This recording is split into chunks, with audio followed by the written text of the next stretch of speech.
नमस्कार दोस्तों। आपका स्वागत है यूपी मेंटोर में।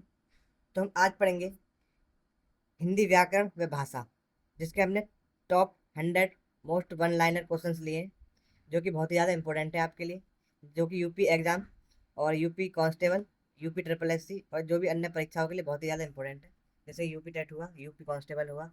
चलिए शुरू करते हैं। तो वीडियो को लाइक कर देना और चैनल को सब्सक्राइब कर लेना। तो देखते हैं भाषा का मूल विकास कैसे आरंभ होता है। तो भाषा शब्द निर्मित है किससे? ये भाष धातु से बना है, ठीक है। ये संस्कृत की भाष धातु से बना हुआ है भाषा शब्द। अगला क्वेश्चन, भाष धातु का अर्थ क्या है? तो भाष धातु का अर्थ है बोलना या कहना।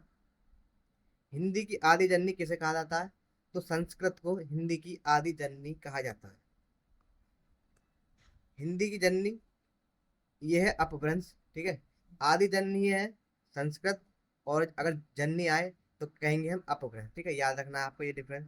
अगला क्वेश्चन देखते हैं, बौद्ध ग्रंथों की भाषा क्या है? तो वो पाली है। जैन ग्रंथों की भाषा प्राकृत। जो बौद्ध ग्रंथ थे वो पाली भाषा में लिखे गए, और जो जैन ग्रंथ है वो प्राकृत भाषा में लिखे गए, ठीक है। याद रखना।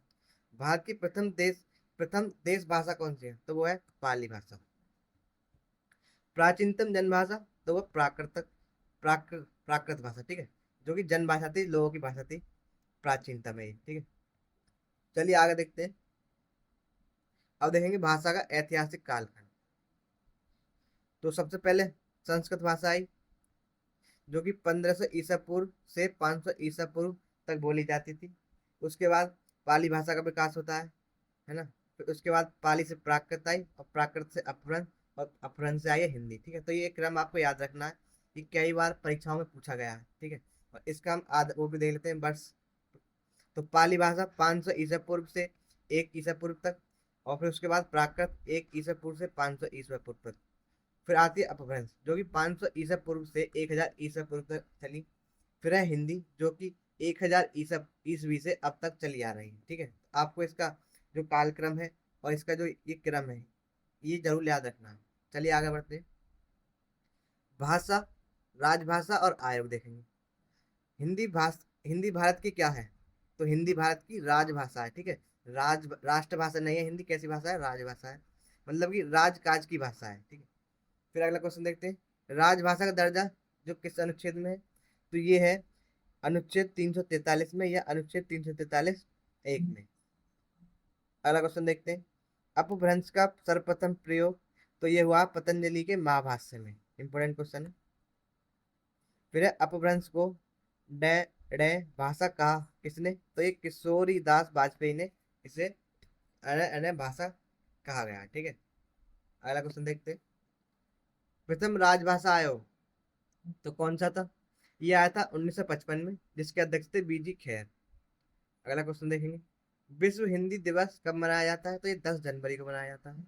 और राष्ट्र हिंदी दिवस की बात करें तो 14 सितंबर को मनाया जाता है, ठीक है। इंपोर्टेंट है, याद रखना है आपको ये दोनों दिवस। फिर आता है प्राकृत का पाणिनि। तो प्राकृत का पाणिनि कौन है? वो है हेमचंद। इन्होंने शब्द अनुशासन लिखी है, ठीक है। क्या लिखी है? शब्द अनुशासन। चलिए आगे बढ़ते हैं, हिंदी की उपभाषाएं और उनके मूल।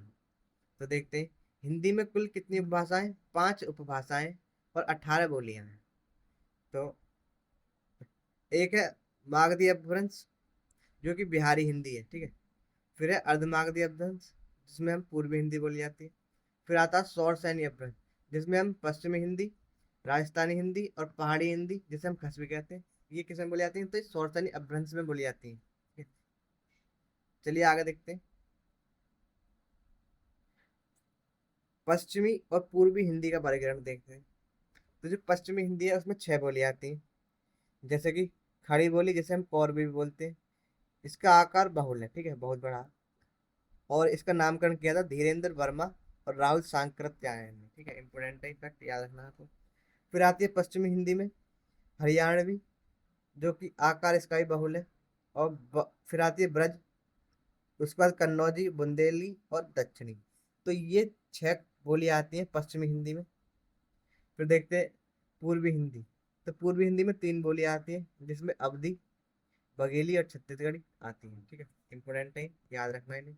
इस तरह के क्वेश्चन बनते हैं कि खड़ी बोली किस किस उसमें आती है, पश्चिमी हिंदी उसमें आती है, ठीक है। ऐसे याद रखना आप। आगे देखते हैं। अब देखेंगे राजस्थानी, बिहारी और पहाड़ी बोली। तो इनके अंतर्गत कौन कौन सी बोली आती है देखते हैं। तो राजस्थानी में 4 बोली आती हैं।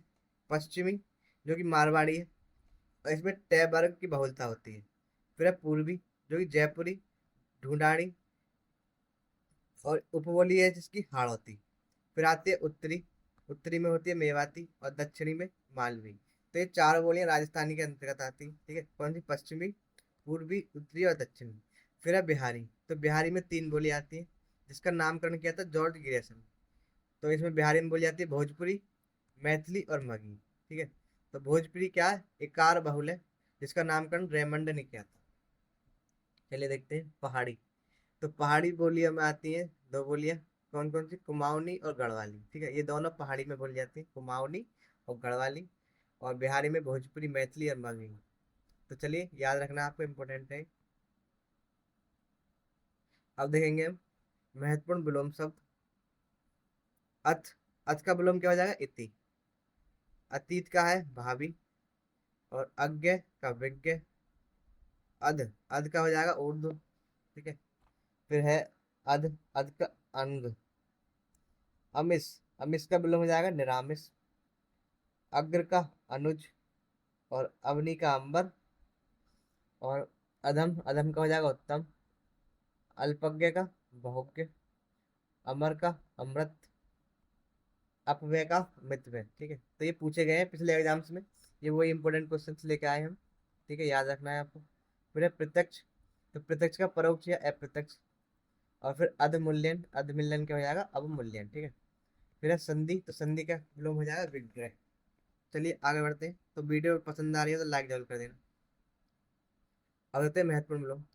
अनुराग, अनुराग का क्या हो जाएगा? विराग। फिर है अर्वाचीन, अर्वाचीन का प्राचीन। आर्द्र का शुष्क। आहूत का क्या हो जाएगा? अनाहुत। श्री गणेश का इतिश्री। फिर है उन्मूलन, सॉरी ये उन्मूलन है, ठीक है। उन्मूलन का रोपण।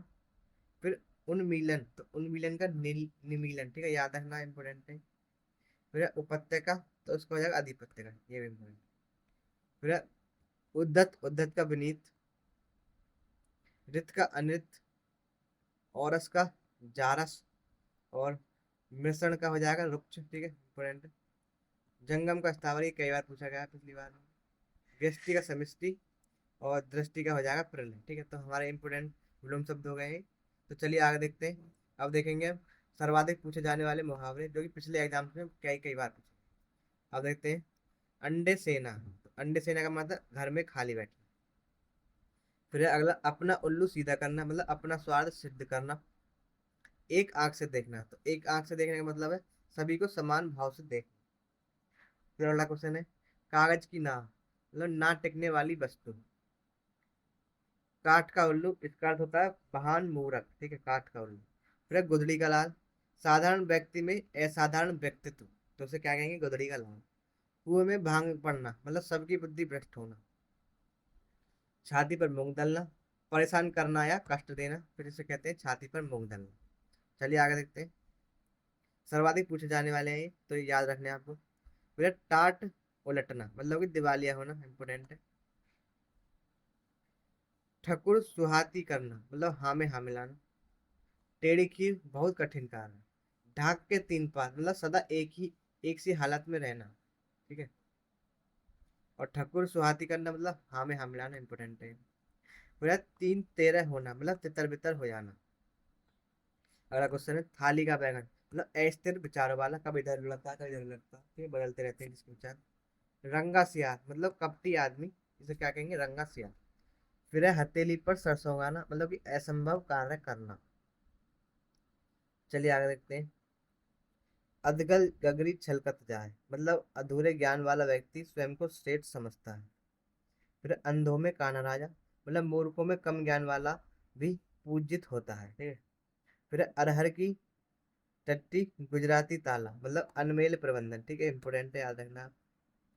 एक तो करेला दूजो नीम चढ़ा, मतलब दुष्ट का दुष्ट के साथ मिलकर महादुष्ट हो जाना, ठीक है। आगे देखते हैं। एक पंथ दो काज, मतलब एक साधन से दो लाभ होना।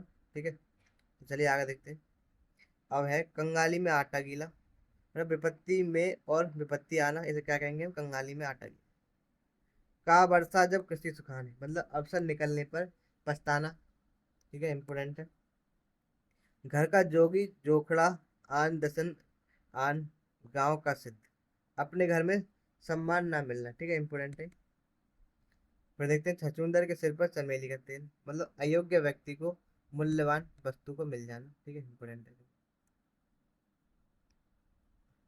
तो हमने यहाँ पर 100 क्वेश्चंस कर लिए हैं। ठीक है, तो अगर वीडियो अच्छी लगे तो लाइक जरूर कर देना। तो हमने इसमें पढ़ा है भाषा का आर्किटेक्चर, जिसमें 5 उपभाषाएं और 18 बोलियां हैं। ठीक है, और फिर विलोम शब्द पढ़े 30 महत्वपूर्ण, और 30 ही हमने विपरीतार्थक शब्द पढ़े हैं। तो चलिए, तो वीडियो को लाइक कर देना, चैनल को सब्सक्राइब जरूर कर देना, और अगर इसकी पीडीएफ चाहिए तो हमारे टेलीग्राम चैनल से जरूर जुड़ जाना। तो बहुत बहुत धन्यवाद वीडियो को लास्ट तक देखने के लिए।